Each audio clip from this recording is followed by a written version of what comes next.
with no expletives here. Good evening, friends and family, faculty and fellow graduates. Not only am I incredibly honored to be standing in front of y'all today, I'm incredibly relieved because it means we survived. I'd be remiss if I didn't take the opportunity now on behalf of the 2015 Advanced Standing Cohort to thank each and every one of you. So we've been busy and tired and cranky for almost a year now, but our friends and family have managed to lift us up, pick up our slack, and listen as we've gone on endless rant about how research is the root of all evil and our professors are trying to kill us. I know that personally I wouldn't be the social worker and the woman I am today without the unending love and support of my family, my funny and brilliant siblings, my patient fiance who is always my biggest fan, my dad and stepmom who have given me guidance and motivation, and the kindest woman I know, the source of all my strength, my mom. So there's been another group of people who've had to deal with their mood swings too, and the amazing faculty that's sitting right behind us. This group of people has been more than professors and advisors. They've been leaders and mentors, supporters, role models, shoulders to cry on. They've marched with us, advocated for and with us, worked grueling hours, and fostered within us a true sense of righteous indignation. They've shown us how to carry ourselves with grace and dignity, and for that we are forever thankful. So I'm going to go ahead and warn you guys, I promised my classmates I wasn't going to cry. I've already broken that promise, and I knew that was going to happen. But it's hard to imagine reflecting on what we've been through together without getting emotional.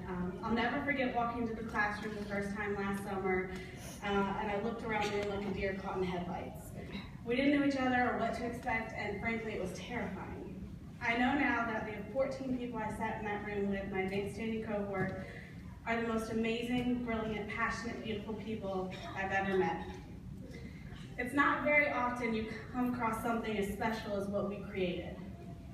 Maybe it was the countless hours we shared meals together, our trips to Mitch's, the time we spent at the atrium on the couches, the tears we shed over that first movie this summer. The memories go on, but I know that whatever it was that brought our diverse group together, we're now bonded for life. If I've gained nothing else this year, I've gained an infallible support system, so you have my awe, my gratitude, and all of my love. I'd like to share with you all just a little of my experiences and the lessons I've learned this year. If you told me a year ago that in a few short months, I'd be helping organize a huge event and meeting my favorite actor, traveling to the Philippines only to be evacuated 12 hours later to Japan, marching in downtown Raleigh and starting a chant that hundreds would join in, I'd tell you that you're crazy. I don't do those things. Those things require confidence and bravery. And while I've been told that I'm sweet and I'm kind, I've never really been told that I'm brave. Well, I did all of those things, and I am brave. There's been times this year when we've been pushed to our limits, and we haven't just survived, we've thrived. There have been times when I've been heartbroken, angry, terrified, relieved, and overjoyed.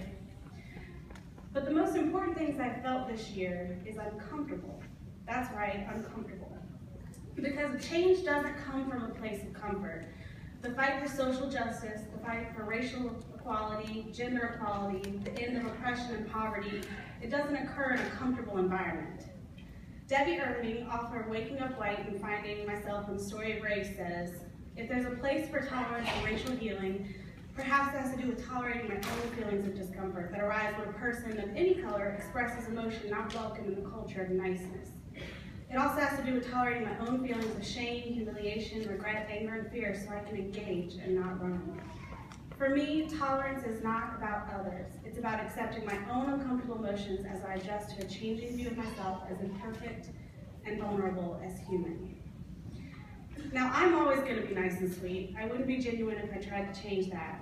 But pushing my limits and putting myself in positions where I'm forced to take a hard look at myself, my privilege, and the society we live in has allowed me to grow leaps and bounds as a person and as a social worker. I can go speak to my legislator with confidence because I know what I'm talking about and my voice deserves to be heard.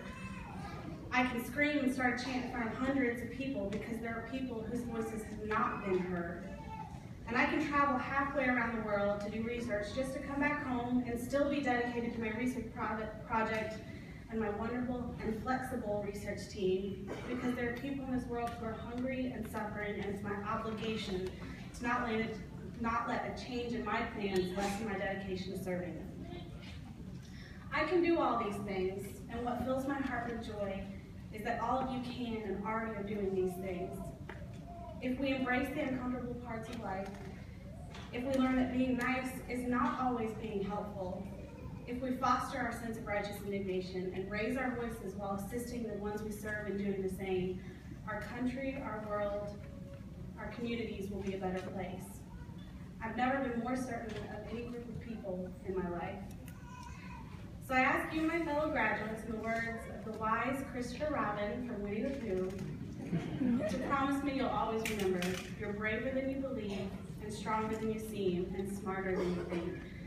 Class of 2015, thank you and congratulations.